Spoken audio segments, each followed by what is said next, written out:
What's the story, Morning Glory? What is the word, Hummingbird? Thank you so much for clicking on my channel and for joining me for this review of Married at First Sight, Season 17, Episode 3, Hard Launch. This episode, y'all, I absolutely loved. But the weddings always get me like this. The weddings get me all up in my feelings. I'm emotional. I'm happy for them. I feel so much hope for all the couples. I just want everybody to stay married. I want everybody to say yes on decision day. I want everybody to work out. I just love the weddings. But then sometimes the weddings feel like the calm before the storm. So let's start off with Claire and Cameron. So we get to see their wedding, and they both looked great. Okay, I thought Cameron was handsome. I thought Claire looked exceptionally beautiful. I loved her gown. I loved her hair. I loved everything about Claire. So when they were standing up at the altar, I didn't realize exactly how tall Cameron was. Cameron is extremely tall, and she's just a tiny little thing. So the height difference between them two was absolutely adorable.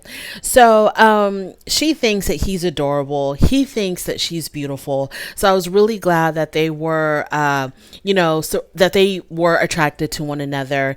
And he says that there is definite chemistry between them. I was so happy to hear that. And when they're having their one-on-one, he tells her that the plan is to go to New Zealand and have a second wedding for his family. She had no issues with that. I'm just going to keep my fingers crossed that it lasts that long. So Claire believes that she tells him that her brother led her to him, because she says during this whole process, I guess, of being on this experiment, she felt the presence of her brother. So she feels like her brother was leading her to this moment. And Claire says that the experts could not have matched her with a better person.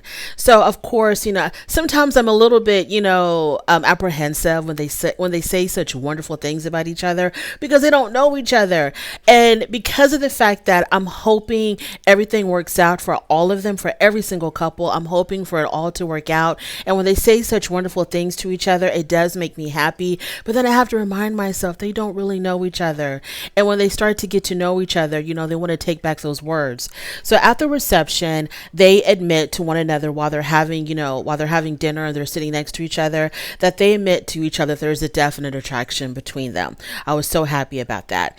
Then Claire's sisters, they're having a conversation at some point with Cameron, and they kind of, you can tell as he's talking, he's saying some pretty lofty things about himself. He says that, your mother absolutely loves me, and they kind of roll their eyes. And then he talks about how when he was in school, he excelled at everything. Then they roll their eyes again. One of her sisters even was kind of like mocking him, making it seem like, this guy says, he thinks really highly of himself.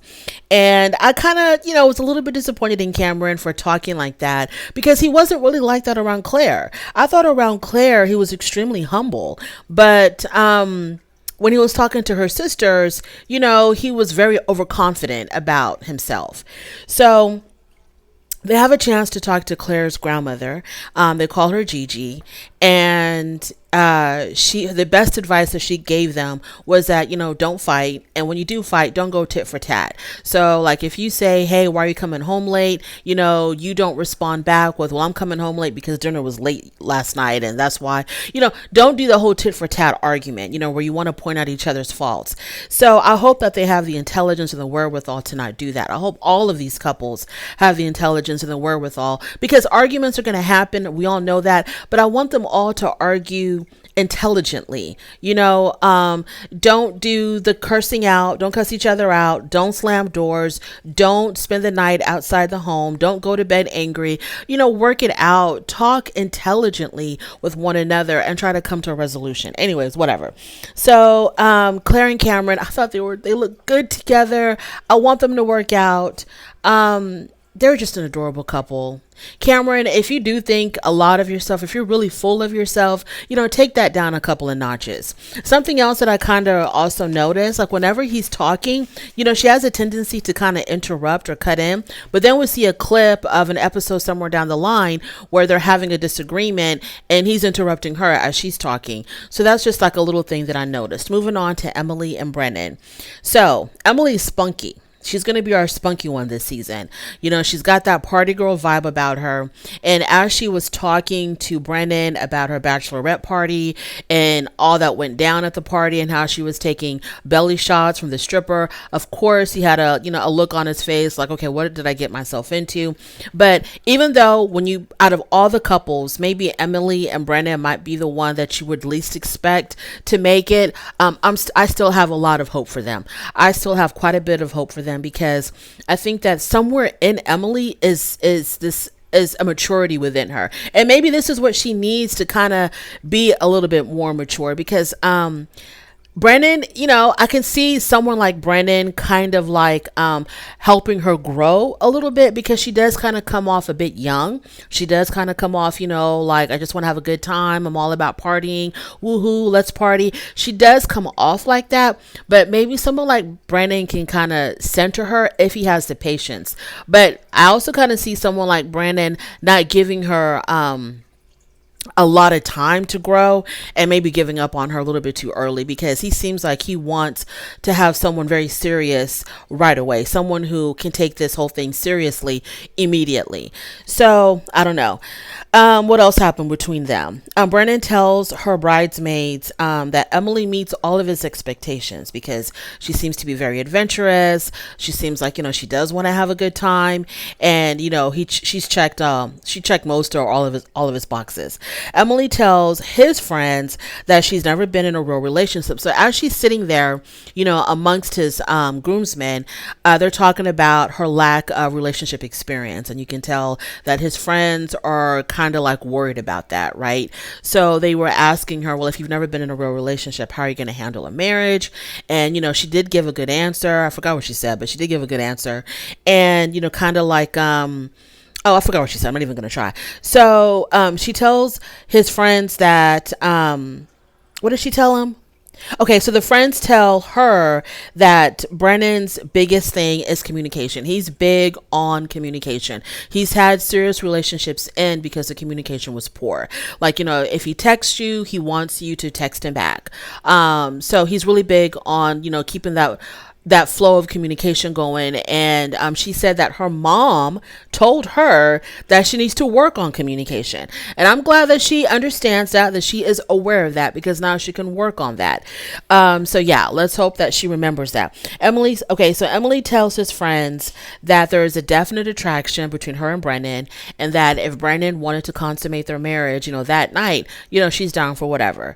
And, the friends pass this on to Brennan, and of course he's really happy about that. She also tells her girlfriends that, look, if that's what it's going to lead to, I'm not going to hold back. I'm going to go in. So, they had a really good laugh about that. Now, as she was talking to her friends about Brennan, she kind of got emotional, because she was just so happy to find someone like him. And she, truly believes that they matched her with a really good guy. So I was also happy to see that. So even though Emily and Brennan seem to be, least likely to succeed as a married couple, they still make me happy. I still want things to work out for them. And I'm going to keep hope alive for Emily and Brennan. I haven't given up on them yet. Moving on to Becca and Austin. So Becca is really into her guy, because when they were taking their wedding photos, she could not get enough kisses from him. She kept on instigating a kiss, or instigating them kissing during the photo shoot. So speaking of photo shoots, y'all, all of these photos to me, I thought were breathtaking. I liked all the photos that they showed us. The wedding day always gets me hooked. This is where I become so emotionally invested. And this is why, as the season progresses, I get so critical and I get so angry, and my emotions are like up and down with these couples, because they hook me on the wedding day. They pull me in on the wedding day, because I have so much anticipation of everything working out, and I invest so much of my feelings and emotions in these people that's why, halfway through, it gets kind of ugly over here on Conversations with Cookie when it comes to Married at First Sight. So Becca, she's really into him. She can't stop kissing him. She can't keep her lips off of him. They are adorable. It seems to be that. I think that I like how Becca looks at Austin. She looks at him like she is attracted to him. She looks at him like she is very interested in him. And I think that the feeling is mutual. But sometimes I feel like she might like him a little bit more than he likes her, but we really don't know Austin, so we don't really know how he expresses his attraction or his like for a woman. So at the reception, Becca tells his friends that at first she was a little bit apprehensive because she thought that they were going to match her with somebody who was on this show just for clout, someone who's just trying to build their social media following, and they're just here for the experience of becoming more famous. But when she saw at some point, he had gotten emotional. I don't know if it was when they're exchanging vows or exactly what point, but she saw him getting emotional. Then she realized, okay, he's here for the right reasons. So that made her feel a little bit more comfortable. Her friends tell him that Becca, she's very sex positive. I really didn't understand what that meant. Obviously, she's okay with her body. She's okay with being intimate with whoever the hell she wants to be intimate with. If the attraction is there on their wedding night, I'm pretty sure she doesn't have a problem consummating their marriage on the first night. But I don't know why he kind of had a look of worry on his face, but maybe I was imagining things. But when her friends were like, yeah, she's really open-minded. She's very sex positive. She encourages all of us to be more sex positive. Austin kind of had this look on his face. Like, he wasn't like, oh yes, she's a winner. He was just kind of like he was contemplating that. So maybe I'm reading too much into it, but I enjoyed Becca and Austin as well. Like I said, they all made me really happy. So I didn't feel any type of apprehension or any kind of, I wasn't having any kind of second thoughts about this couple at all. There was a moment where Becca and Austin's roommate were having a conversation, and he has the female roommate, and so the roommate was giving her a little bit more intel on Austin and how he is and how he's really good at taking out the trash. He loves projects. He loves starting projects, but he's not so good at finishing projects. And what I liked the most about their conversation was when Becca said, look, I know y'all were friends and blah, blah, blah. Anytime if you feel like you want to hang out with him, I have no problem, girl. You can have him. So I really enjoyed that she was very confident in herself and doesn't feel at all threatened that he was living with a female roommate for however long they're living together. So Becca and Austin, they make me happy. Moving on to Orion and Lauren. So Lauren says, she tells Orion, I think it was when they were having their first dance, she tells them that she's never dated outside of her race. And Orion said he's never dated within his race. Now, that kind of surprised me about Orion because he seems very proud of his culture. And I was kind of shocked that he said he's never dated within his race.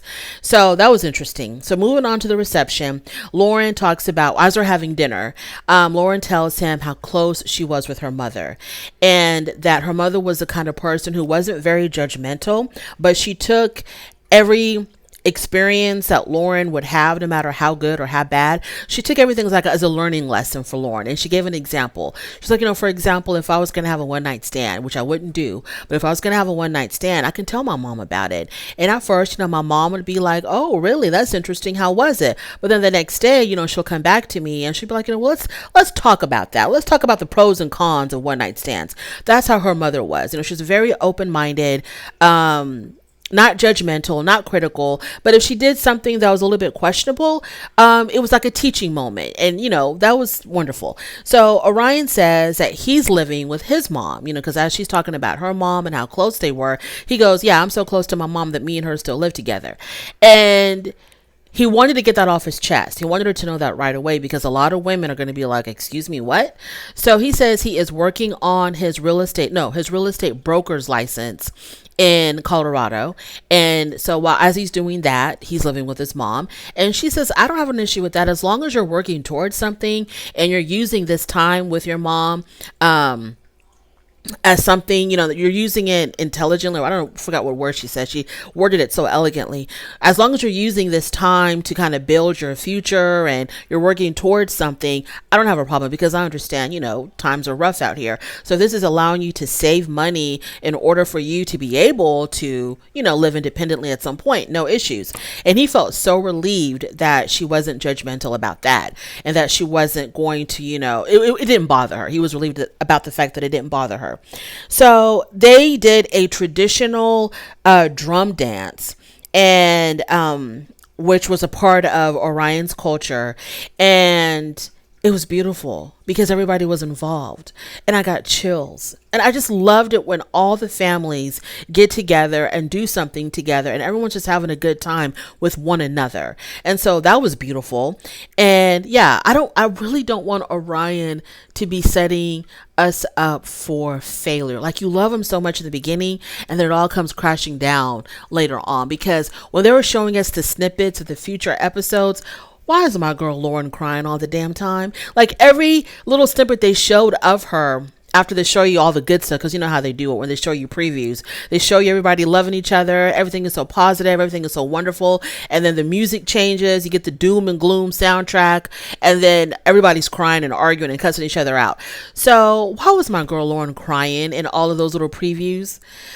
Say it ain't so, Orion. So, they do the traditional drum dance. It was really wonderful to see.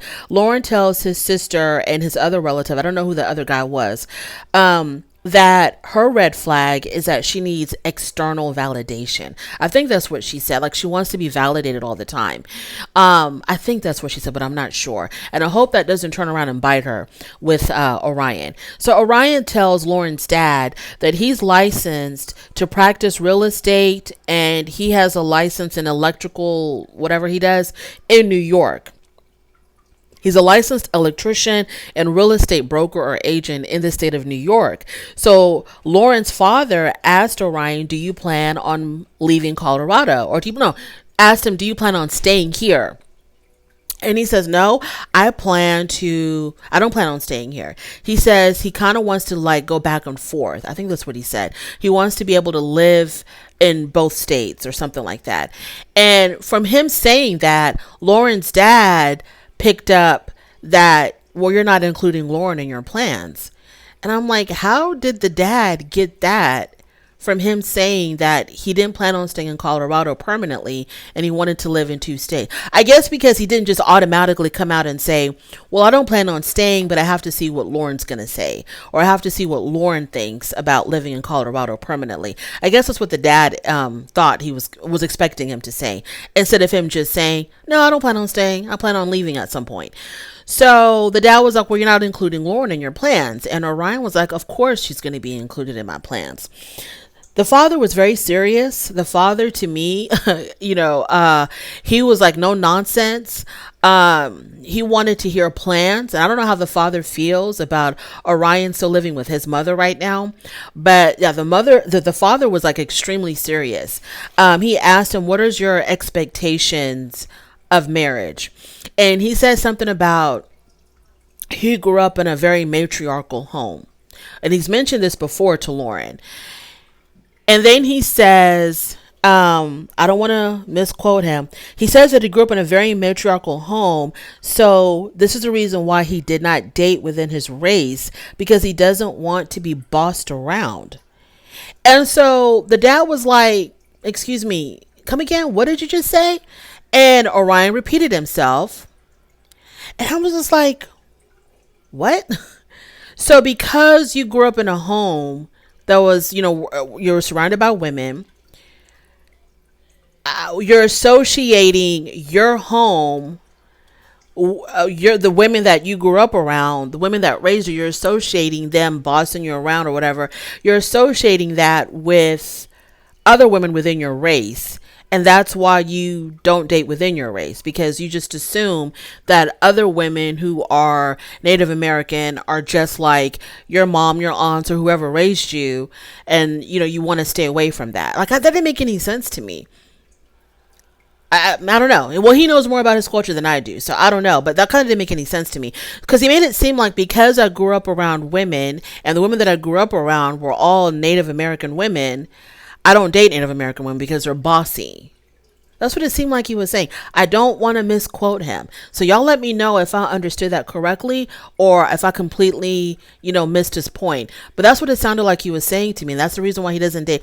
And when he told Lauren that he grew up in a matriarchal environment, I thought he was saying it as a good thing, as a positive thing. Like, yeah, I had these strong women raise me into the man that I became. But it's like, no, that's not it at all. It's like he grew up around women who told him what to do and bossed him around. And he was like, I ain't dating people in my culture. I'm not going to date a woman in my culture because they're too damn bossy. So yeah, I didn't understand what was going on with that. That was quite interesting to me.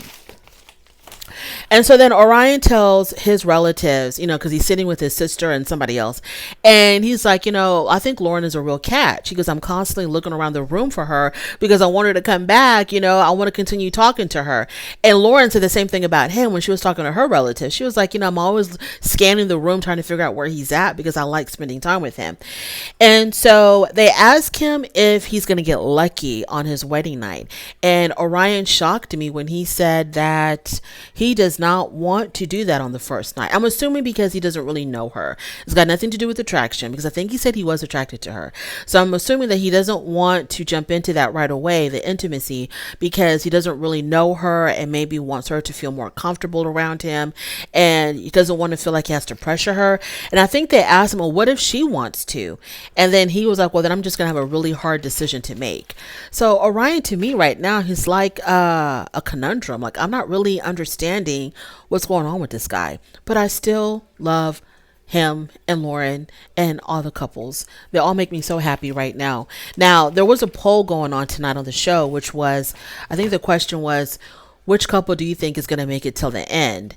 Now, they did the percentages, and the one that came out ahead was Claire and Cameron. They came out with 40% of the people voting thinking that they were going to make it to the end. Second, we had Becca and Austin at 35% of people thinking that they're going to make it to the end. Third, we had Orion and Lauren at 18%. And then last but not least, we have Emily and Brendan at 7%. I guess it's because of Emily's lack of relationship experience and her party girl vibes. People don't have a lot of faith in that one. But anyways, we shall see. The weddings are always great, unless you have a season like Chris and Paige. Other than that, the weddings are always great. I always enjoy the weddings. Thank you so much for joining me. I really do appreciate it. On your way out, please don't forget to rate the video if you like this content, subscribe to my channel, and I'll definitely talk to you later. Bye.